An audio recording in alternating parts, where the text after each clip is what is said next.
حبیب خدا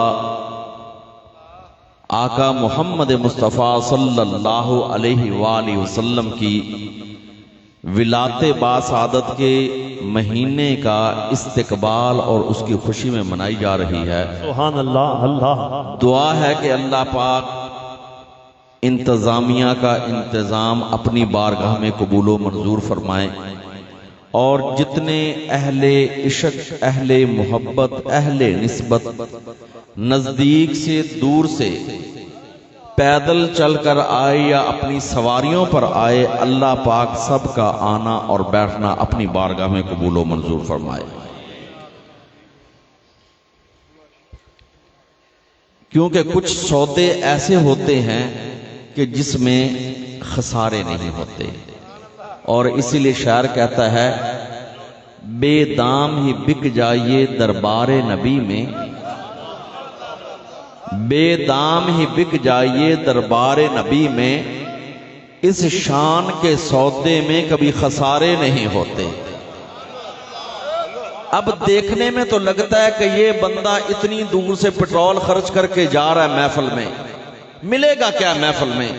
یا ایک گلی چھوڑ کر پیدل چل کر آ رہا ہے، ملے گا کیا محفل میں؟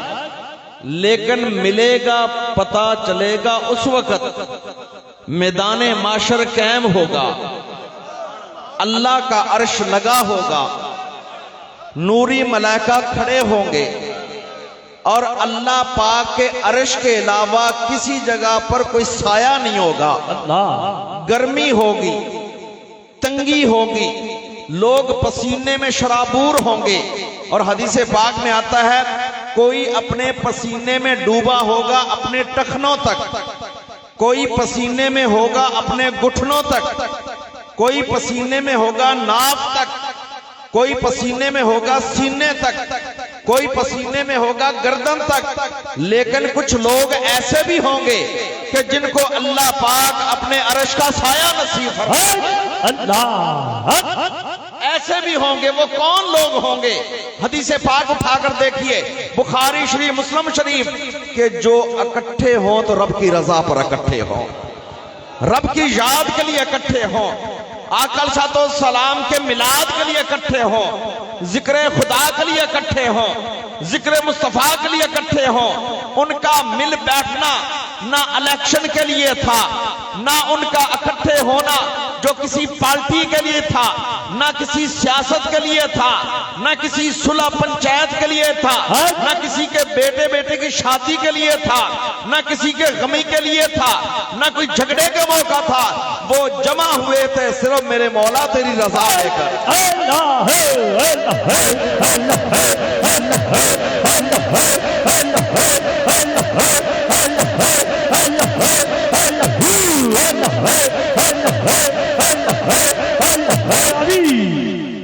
تو آقا علیہ السلام فرماتے ہیں کہ جن کی آپس میں محبت اور ملنا رب کی رضا کے لیے ہونا، اللہ پاک ان کو اپنے عرش کا سایہ دیں گے۔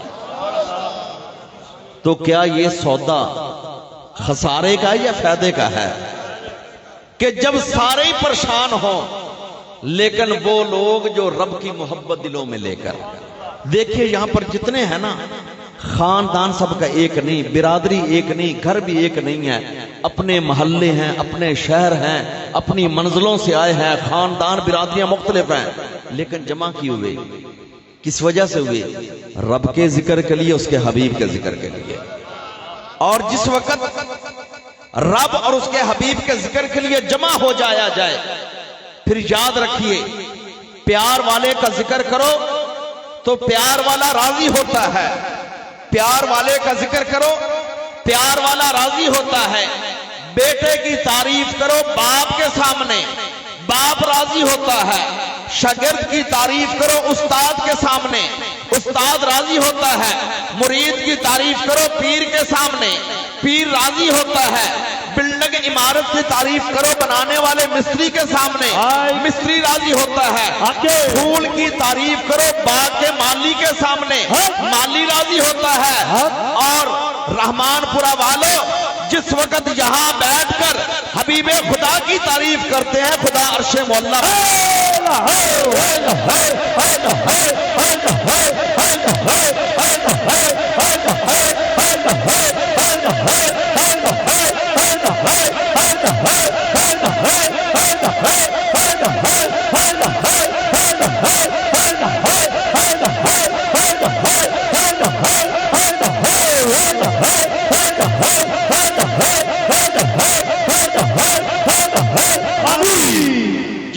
یہاں بیٹھ کر میرے آقا و مولا کی تعریف کرتے ہیں، خدا تعالیٰ عرش مولا پر راضی ہوتے ہیں۔ کیسے؟ مسجد نبوی ہے، مسجد نبوی ہے، حضور کے غلام بیٹھے ہیں، وہ بھی کیا منظر ہوگا۔ آج عاشقان مصطفیٰ سرکار کے نام پر تڑپتے ہیں، مچلتے ہیں، محبت کا اظہار کرتے ہیں، لیکن قربان جائیے حضرت ابو بکر صدیق کی آنکھوں پر جو چہرہ مصطفیٰ کا دیدار کرتی ہیں، قربان جائیے سیدنا عمر فاروق کی آنکھوں پر جو آقا صلی اللہ علیہ وسلم کے چہرہ مبارک کا دیدار کرتی ہیں، قربان جائیے حضرت عثمان غنی کی آنکھ مبارک پر جو آقا صلی اللہ علیہ وسلم کے چہرے کا دیدار کرتی ہیں، قربان جائیے مولا علی مرتضیٰ کی نگاہوں پر جو آقا صلی اللہ علیہ وسلم کے چہرے کا دیدار کرتی ہیں، قربان جائیے بلال حبشی کی نگاہ پر جو آقا کے چہرے کا دیدار کرتی ہیں، قربان جائیے سلمان فارسی کی آنکھوں پر جو آقا کے چہرے کا دیدار کرتی ہیں، قربان جائیے حضرت ابو ہریرہ کی آنکھوں پر جو آقا صلی اللہ علیہ وسلم کے چہرے کا دیدار کرتی ہیں، قربان جائیے حضرت زبیر کی آنکھوں پر جو آقا کے چہرے کا دیدار کرتی ہیں، قربان جائیے حضرت طلحہ کی آنکھوں پر جو آقا کے چہرے کا دیدار کرتی ہے، قربان جائیے حضرت سعد بن ابی وقاص کی آنکھوں پر جو آقا کے چہرے کا دیدار کرتی ہے، قربان جائیے حضرت سعید کی آنکھوں پر جو آقا کے چہرے کا دیدار کرتی ہے، قربان جائیے حضور کے سارے غلاموں کی نگاہوں پر جو آقا کے چہرے کا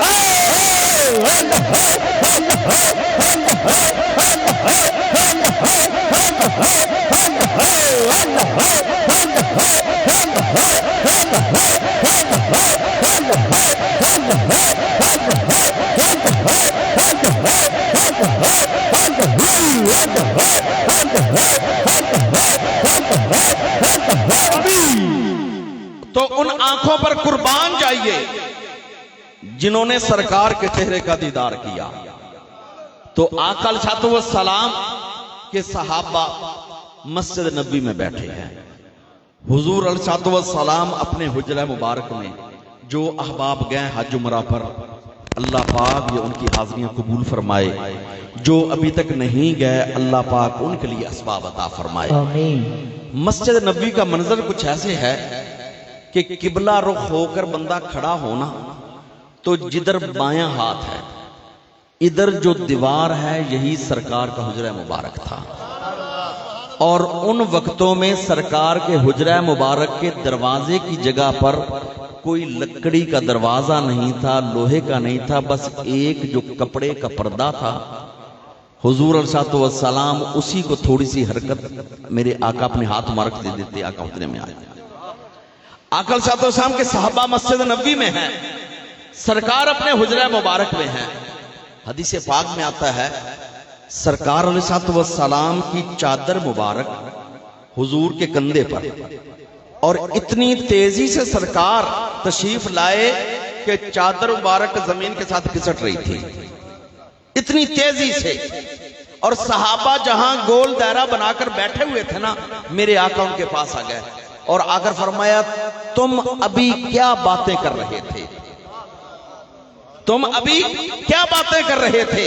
انہوں نے عرض کی یا رسول اللہ صلی اللہ علیہ وسلم ہم اللہ کی حمد بیان کر رہے تھے اور اس بات کا ذکر کر رہے تھے کہ لقد من اللہ علینا بکم، کہ اللہ پاک نے ہم عاجزوں پر کتنا احسان کیا ہے کہ آپ جیسا رسول ہمیں مل گیا ہے، آپ جیسا کریم، شفیق، غم خار، غم گسار، ملجا، مأوا ہمیں مل گیا ہے۔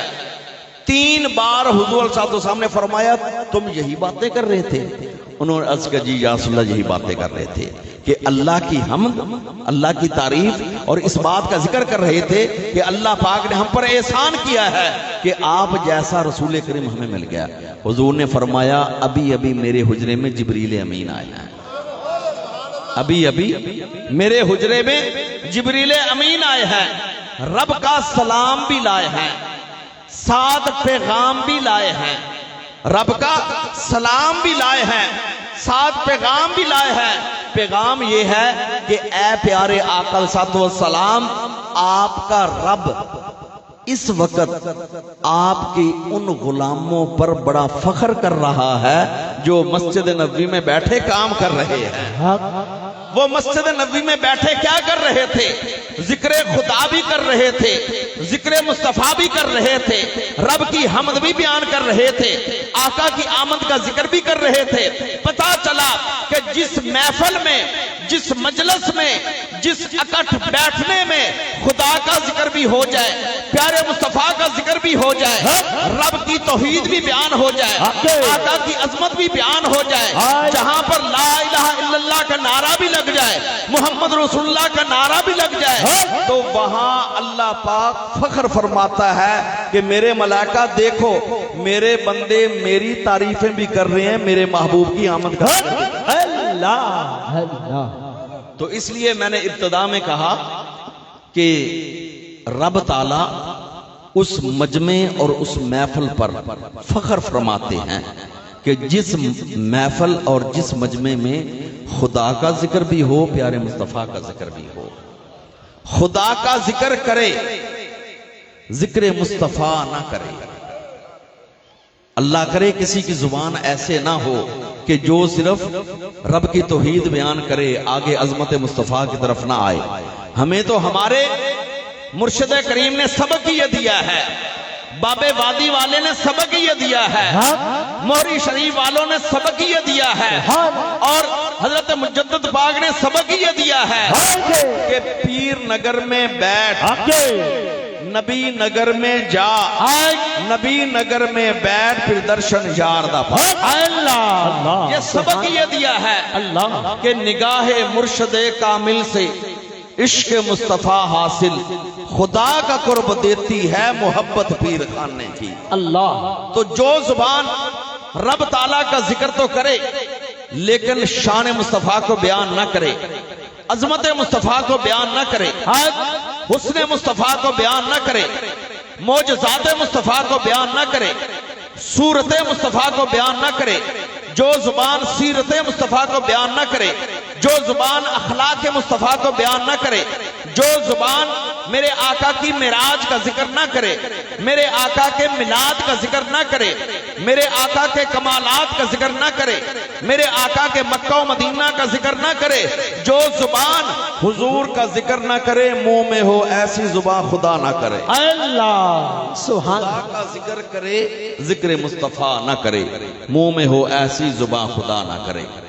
بندہ بھی وہی قیمتی ہے جو رب کا ذکر بھی کھل کر کرے، ذکر مصطفیٰ بھی کھل کر کرے، رب کی توحید کو بھی ایسے مانے جیسے ماننے کا حق ہے، اور آقا کی شان کو بھی ایسے سنے اور عقیدہ رکھے جس طرح آقا علیہ السلام کی شان کا حق ہے۔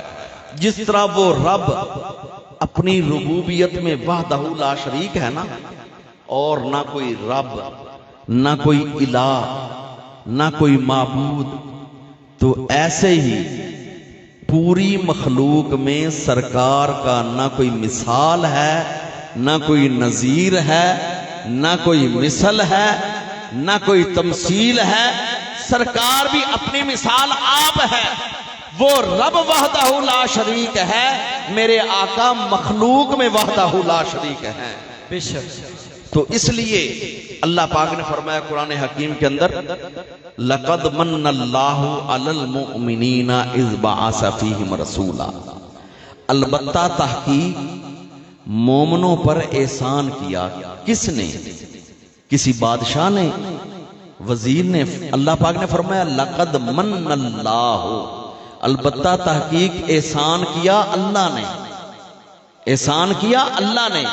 یا اللہ تیرے احسان تو اور بھی بہت ہیں، تو نے صورت انسانی دی، یہ بھی تیرا احسان، روح انسانی بخشی، یہ بھی تیرا احسان، تو نے زمین ہمارے چلنے کے لیے بنائی، یہ بھی تیرا آسمان، آسمان کی چھت بنا دی، یہ بھی تیرا احسان، تو نے چمکتے ہوئے ستارے بنا دیے، یہ بھی تیرا احسان، رات کے وقت چاندنی کے لیے چاند بنا دیا، یہ بھی تیرا احسان، دن میں تیز روشنی کے لیے سورج کی کرنیں بن گئی، یہ بھی تیرا احسان، ہوائیں چلا دی یہ بھی تیرا احسان، 4 موسم بنا دیے یہ بھی تیرا احسان، تو نے سمتیں بنا دی یہ بھی تیرا احسان، تو نے انسان کے رہن گزر کے لیے ہر مخلوق کو اس کے تابع کر دیا، درخت اگا دیے، پودے اگا دیے، فصلیں اگا دی، بیج، غلہ، گوشت، دودھ، طرح طرح کی نعمتیں تو نے اگا دی، میرے مولا تیرا احسان ہے۔ لیکن اللہ پاک فرماتے ہیں یاد رکھنا ساری کائنات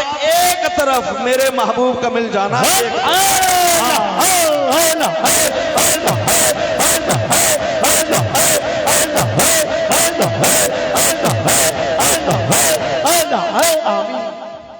ساری کائنات ایک طرف، میرے محبوب کا مل جانا یہ ایک طرف۔ اللہ پاک نے بڑی بڑی نعمتیں دی انسان کو، لیکن اللہ پاک نے احسان کو اس طرح نہیں جتلایا، لیکن اپنا محبوب دیا نا، کیونکہ ہو محبوب۔ بھلا اپنا محبوب کسی کو کوئی دیتا ہے؟ بنایا اپنا محبوب کہ حبیبی میرا محبوب ہے۔ ایک اللہ کے نبی آئے ان کو بنایا خلیل، خلیل کہتے ہیں گہرے دوست کو۔ ایک اللہ کے نبی ان کو بنایا ذبی کہ اللہ کے لیے ذبح ہونے والے۔ ایک اللہ کے نبی آئے ان کو بنایا کلیم، باتیں کرنے والے، گفتگو کرنے والے رب سے۔ ایک اللہ کے نبی ان کو بنایا روح اللہ، لیکن جب سرکار کی باری آئی فرمایا حبیب اللہ۔ اللہ اللہ کا محبوب ہے، سبحان اللہ کا محبوب ہے، محبوب رب کا ہے۔ لیکن اللہ پاک فرماتے ہیں لقد من اللہ علی المؤمنین، البتہ تحقیق اللہ نے احسان کیا ہے، لیکن کیا فرمایا علی المؤمنین، مومنوں پر۔ کیونکہ اس لیے کہ قدر نبیدہ ایک ہی جانن، دنیا دار کمینے قدر نبیدہ جانن والے سو گئے وچ مدینے۔ اللہ پاک نے احسان جتلایا مومنوں پر۔ مومنوں تمہیں پتا ہے کہ میرا محبوب ہے اور میں نے اپنا محبوب تمہیں دے دیا ہے۔ اور شاعر کہتا ہے عاشق رسول بولے، انہوں نے کہا فضل رب العلا اور کیا چاہیے، مل گیا مصطفیٰ اور کیا چاہیے، فضل رب العلا اور کیا چاہیے، مل گئے مصطفیٰ اور کیا چاہیے۔ بھلا یہ احسان کم ہے کہ اللہ پاک نے اپنا محبوب دے دیا؟ یہ تذکرہ صرف ہم ہی نہیں کر رہے، کیونکہ شاید کسی کے ذہن میں آئے کہ یہ سرکار کی محبت باتیں کرتے جا رہے ہیں۔ حدیث پاک کی کتابیں اٹھا کر دیکھو، بخاری شریف اٹھا کر دیکھو، ہم تو یہاں کارپٹ پر بیٹھ کر، یہاں کارپٹ پر بیٹھ کر لیٹیں لگا کر ان باتوں کا ذکر کرتے ہیں نا۔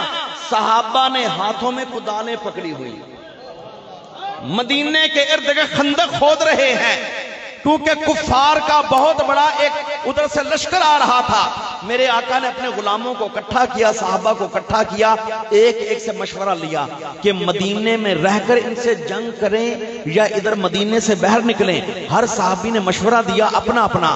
تو حضرت سلمان فارسی، نقش بندیوں کے امام، ابو بکر صدیق کے ہاتھوں میں ہاتھ دینے والے، میرے آقا صلی اللہ علیہ وسلم کے وہ پیارے صحابی جن کو میرے آقا فرمائے کہ سلمان منا، سلمان بھی ہمارے اہل بیت میں سے، اللہ، وہ سلمان فارسی، کیونکہ آپ موجودہ جس کا نام ہے نا ملک ایران، ملک فارس سے بکتے بکاتے گئے تھے مدینہ میں۔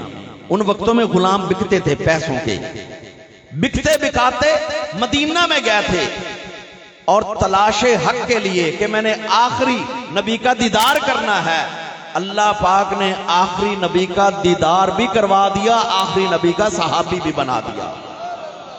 تو انہوں نے عرض کی یا رسول اللہ صلی اللہ علیہ وسلم، ہمارے علاقے میں ملک فارس میں اگر فوج ظاہری طور پر بڑی ہونا تو ہم اپنے شہروں کے ارد گرد ایک گہری جو خندق ہوتے ہیں، جس طرح نہر ہوتی ہے اور وہ چوڑی اتنی ہوتی ہے کہ پیدل آنے والا چھلانگ مار کر بھی نہ آ سکے اور تیز گھوڑے والے کا گھوڑا بھی نہ ادھر سے ادھر آ سکے، اور گہری اتنی ہوتی ہے کہ جو گر جائے پھر وہاں سے نکل نہ سکے۔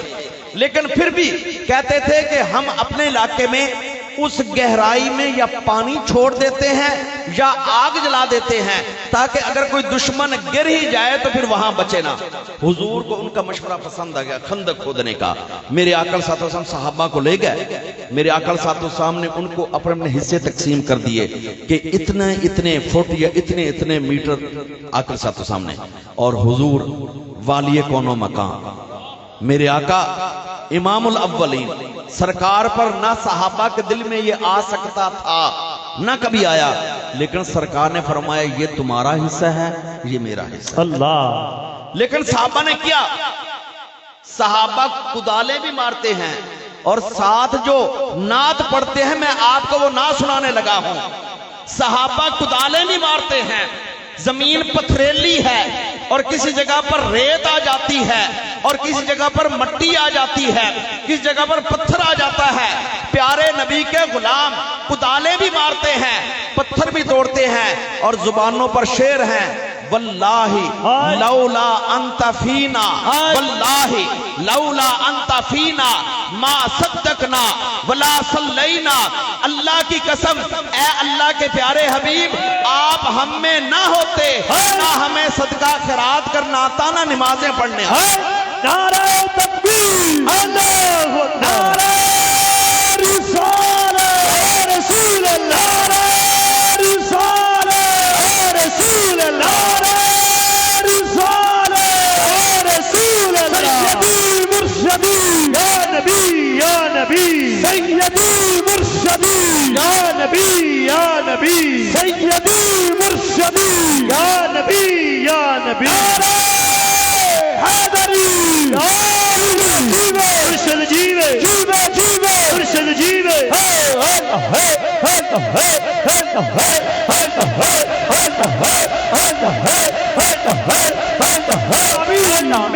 اب میرے آقا کے غلام، میرے آقا کے غلام کیا فرماتے ہیں؟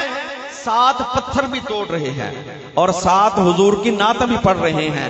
واللہ لولا انت فینا، کہتے ہیں واللہ کہتے ہیں عربی کے اندر قسم کو، واللہ اللہ کی قسم، لولا انت فینا، اگر آپ ہم میں تشریف لے کر نہ آتے نا، ہمیں نہ نیکیوں کا پتہ ہوتا نہ نمازوں کا پتہ ہوتا، اللہ اللہ، نہ نیکیوں کا پتہ ہوتا نہ نمازوں کا پتہ ہوتا۔ یاد رکھیے اس امت پر غیروں کی طرف سے جو سب سے بڑا حملہ ہوا ہے اور اب بھی ہو رہا ہے وہ ایک ہی ہے کہ ان کے دلوں سے عشق مصطفیٰ نکال دو۔ اللہ اللہ، کیونکہ یہودی یہ جانتا ہے، عیسائی جانتا ہے، اسرائیل والے جانتے ہیں، امریکہ برطانیہ جانتا ہے کہ جب تک دلوں میں عشق مصطفیٰ ہے نا، نہ یہ گھبرانے والے ہیں، نہ یہ بھاگنے والے ہیں، نہ یہ سر جھکانے والے ہیں، یہ تو اپنے نبی کے نام پر سب کچھ قربان کر دینے والے ہیں۔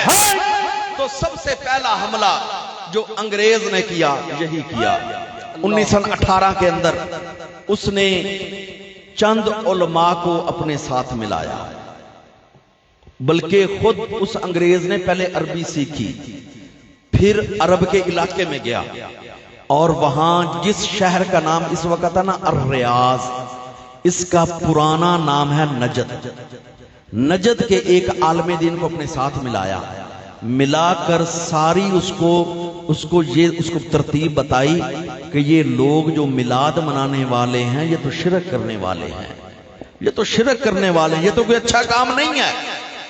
حالانکہ میلاد آج سے نہیں، میلاد صدیوں سے ہو رہا ہے۔ میرے آقا صلی اللہ علیہ وسلم کے غلام بھی میلاد مناتے تھے، میرے آقا صلی اللہ علیہ وسلم کے صحابہ بھی خوشیاں مناتے تھے۔ لوگ سوال کرتے ہیں، ربیع الاول کا چاند چڑھتا ہے نا، میسج کرتے ہیں کہ یہ میلاد کسی ایک صحابی نے منایا، حضرت ابو بکر صدیق نے منایا، حضرت عمر نے منایا، حضرت عثمان نے منایا، حضرت علی نے منایا۔ ہمارا ایک ہی سوال ہے، شریعت اسلامیہ کا اصول ہے کہ جس کا اصل مل جائے، جڑ مل جائے، بنیاد مل جائے، اس کے اوپر عمارت جتنی مرضی کھڑی کر لو.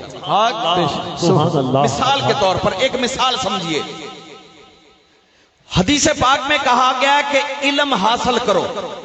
بس کسی حدیث میں یہ نہیں آیا مدرسے بناؤ، سکول بناؤ، عمارتیں بناؤ، ہال بناؤ، اس میں اے سی لگاؤ، اس میں پنکھے لگاؤ، اس کے اندر کارپٹ بچھاؤ، سکول کے اندر جو ہے نا کلاسیں بناؤ 1 2 3 4، یا اسی طرح مدرسے کے اندر عامہ خاصہ عالیہ عالمیہ. یہ کسی حدیث میں نہیں آیا. بس حدیث میں آیا علم حاصل کرو. بس علم حاصل کرو. بنیاد مل گئی. اب بنیاد مل گئی، اس بنیاد کے بعد ہم سکول بنائیں وہ بھی منع نہیں، مدرسے بنائیں وہ بھی منع نہیں، سکول میں کلاسیں لگائیں وہ بھی منع نہیں، کیونکہ حدیث میں علم حاصل کرو. ادھر ہم مناتے ہیں نا میلاد، لوگ کہتے ہیں ابو بکر صدیق نے منایا. قرآن کہتا ہے کہ تم پر اللہ کا فضل اور اللہ کی رحمت ہو. فرمایا کل بفضل اللہ وبرحمتہ فبذالک فلیفرحوا. آپ فرما دیجئے کہ اللہ کا فضل اور اللہ کی رحمت اگر تمہارے ساتھ ہے نا تو تم خوشیاں مناؤ، تم خوشیاں مناؤ. اور ہمارا عقیدہ ہے کہ حضور کی رحمت آج بھی ہے. حضور کی رحمت 14 صدیاں پہلے بھی تھی. حضور کی رحمت مدینہ میں بھی ہے، حضور کی رحمت مکہ میں بھی ہے، حضور کی رحمت سب پر ہے. تو جب حضور کی رحمت ختم نہیں ہوئی تو اس لیے خوشیاں بھی ختم. جب حضور کی رحمت ختم نہیں ہوئی تو اس لیے خوشیاں بھی ختم نہیں ہوئی.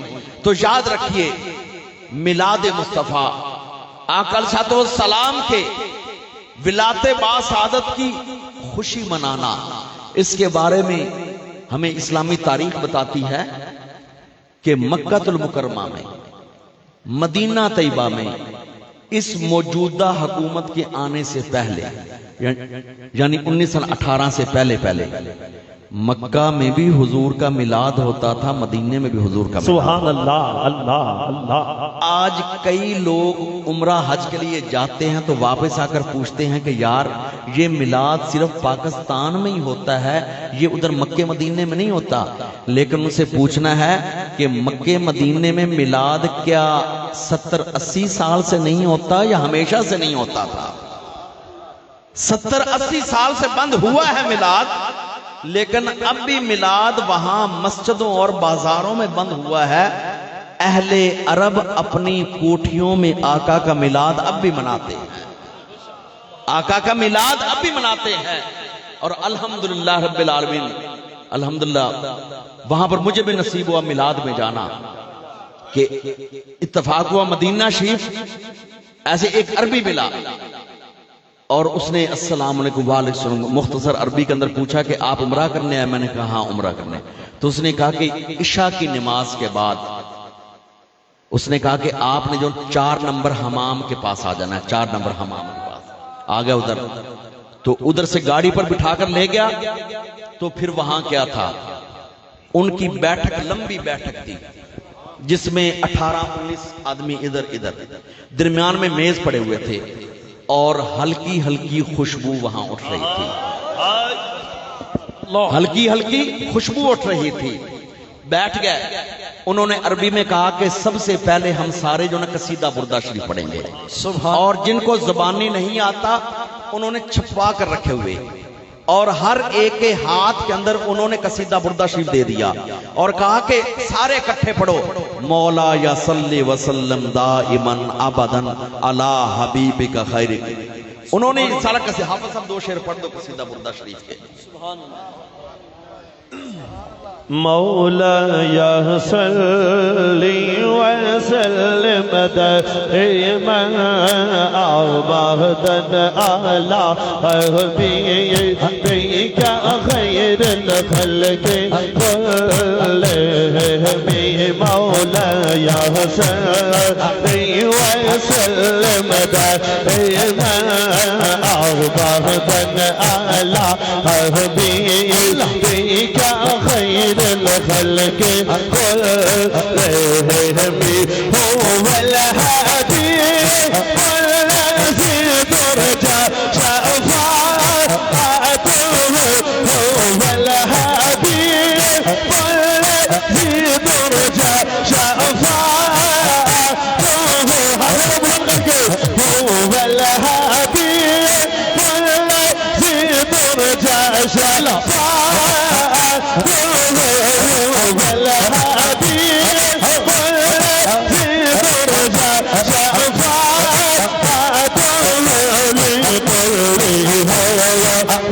من الأهوال لمتلقاهم مولاي صل وسلم دائما أبدا أعلى حبيبك خير الخلق كلهم محمد سيد القوم ثقلين محمد سيد القومين وثقلين محمد سيد القومين وثقلين والفريقين من غرب ومن أعجم مولاي سلم دائما أبدا أعلى حبيبك خير الخلق كلهم يا حبيبي مصطفى بلغنا قاصدنا يا حبيبي مصطفى بلغنا قاصدنا يا حبيبي مصطفى بلغنا قاصدنا يا حبيبي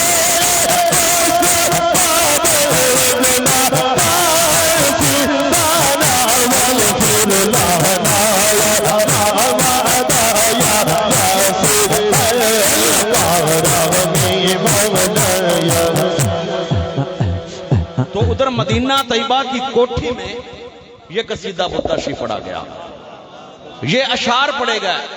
یہ اس وقت تو حافظ نے 4 شعر پڑھے نا، انہوں نے قصیدہ بردہ شریف اول سے لے کر آخر تک مکمل سارے شعر پڑھے.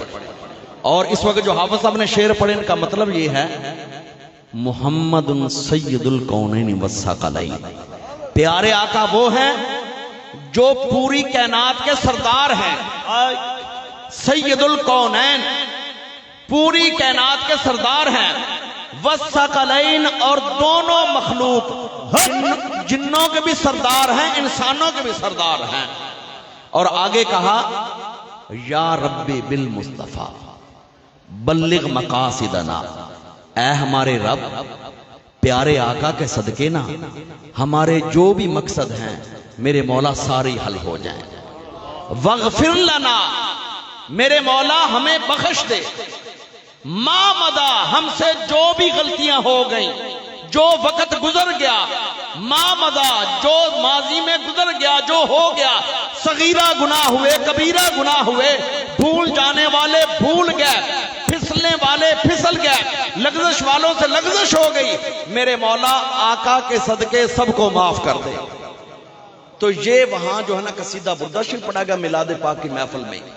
اور اس کے بعد انہوں نے آقا علیہ السلام کے عربی زبان کے اندر 1 یا 2 نعتیں پڑھی، اور پھر انہوں نے کہا کہ سارے لا الہ الا اللہ کا ذکر کریں گے، جہری ذکر. اس کے بعد لا الہ الا اللہ کا ذکر ہوا جہری، اور الا اللہ پر آ کر انہوں نے بہت زیادہ زور دیا، الا اللہ الا اللہ الا اللہ الا اللہ الا اللہ الا اللہ الا اللہ الا اللہ. اور آخر میں یہ بتا رہا ہوں آپ کو بات مدینہ کے عربیوں کی، مدینہ کے عربیوں کی، اور ان کا وہاں پر سارا شجرہ لکھا ہوا تھا. وہ مدینہ کے عربی تھے جو جدی پشتی وہاں مقیم تھے، کسی اور شہر سے اٹھ کر نہیں آئے تھے، جدی پشتی مقیم تھے. پھر آخر میں انہوں نے آ کر کھڑے ہو کر سلام پڑھا. کھڑے ہو کر انہوں نے آقا صلی اللہ علیہ وسلم کی ذات اقدس کے اوپر سلام کے تحفے بھیجے. اور پھر اس کے بعد دعا ہوئی، اور دعا کے بعد جو ماشاءاللہ لنگر ہوا. پھر آپ کو پتا ہے کہ مدینہ ہو اور مدینہ میں دسترخواں ہو اور تقسیم بھی وہاں عربی کرنے والے ہوں. ایک ایک بڑا تھال جس میں چاول اور آدھا آدھا بکرے کا پیس، اور اس کے ساتھ اس کے اوپر جو بھی سلاد یا رائتا ساری چیز ساتھ پڑی تھی، اور ساتھ فروٹ بھی پڑا ہوا تھا، کھجوریں پڑی تھی. اور انہوں نے کہا کہ ایک ایک پرات اور تھال کے آس پاس 5-5 کے اکٹھے خمسہ بیٹھ جاؤ، 5-5 بیٹھ جاؤ. اور پھر آقا صلی اللہ علیہ وسلم کا لنگر ہوا. یہ واقعہ بتانے کا مقصد یہ ہے کہ کئی لوگ کہتے ہیں کہ یار یہ میلاد جو ہے نا صرف یہ پاکستان کی ایجاد ہے. یہ جب سے کائنات بنی ہے میلاد اس وقت سے ہو رہا ہے. میلاد اس وقت سے ہو رہا ہے. ہاں یہ کہہ سکتے ہیں کہ 80-85 سال یا 90 سال ہو گئے ہیں کہ سعودیہ میں میلاد بند ہوا ہے، بازاروں میں، مسجدوں میں. ورنہ جب سے میرے آقا تشریف لائے ہیں میلاد تو اسی وقت میلاد تو اسی وقت سے چل رہے ہیں. آقا کے نام کے لنگر بھی چل رہے ہیں. اور آقا علیہ السلام کی خوشی کا پہلا کھانا، پہلا لنگر آپ کے دادا جان حضرت عبد المطلب نے پکایا. سبحان اللہ. 7ویں دن آقا علیہ السلام کی ولادت بعد سعادت کو 7 دن ہو گئے.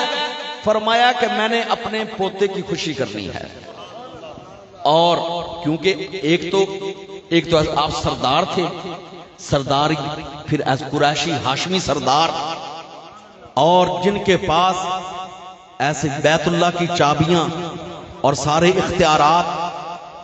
آپ نے کہا کہ میرے دسترخوان پر کوئی پابندی نہیں، امیر ہو، غریب ہو، چاہے قریشی ہو، غیر قریشی ہو، مقیمی ہو، مسافر ہو، عبد المطلب کا دسترخوان بچھے گا سارے ہی آ جائیں. اللہ سبحان اللہ سبحان اللہ. اور ان وقتوں میں عرب کے علاقہ میں جو گندم کی روٹی ہوتی تھی نا، یہ بہت کم پکتی تھی، زیادہ جو کی روٹی ہوتی تھی. گندم کی روٹی اگر کسی دسترخوان پر ہوتی تھی تو ان وقتوں میں لوگ کہتے بڑا امیر ہے. تو جناب عبد المطلب نے 1-2 نہیں، سارے دسترخوان پر ہی گندم کی روٹیوں کا انتظام کر دیا. اللہ سبحان. اور آپ نے اونٹ ذبح کروائے اور اونٹ کا گوشت پکوایا. دسترخوان لگے ہوئے ہیں. میرے آقا صلی اللہ علیہ وسلم کی خوشی میں اونٹ کا گوشت پکا ہوا ہے، شوربے والا، گندم کی روٹیاں ہیں. اور عربیوں کا ایک ان کا کھانا ہوتا ہے سرید. سرید یہ ہوتی ہے کہ شوربے کے اندر روٹیاں توڑ کر ڈال لیتے ہیں، بعد میں اس کو ایسا سا کھاتے رہتے ہیں. تو اب اہل عرب سرید کھا رہے ہیں اونٹ کے گوشت میں پکی ہوئی. تو ایک عربی نے سوال کیا جناب عبد المطلب پر. سوال یہ کیا کہ اے عبد المطلب، آپ نے اپنے پوتے کا نام محمد رکھا ہے. سارے کہہ دو صلی اللہ علیہ وآلہ وسلم. صلی اللہ علیہ وآلہ وسلم. آپ نے اپنے پوتے کا نام محمد رکھا ہے. یہ نام تو ہمارے ہاں رائج نہیں ہے. یہ نام آپ نے کیسے رکھ لیا؟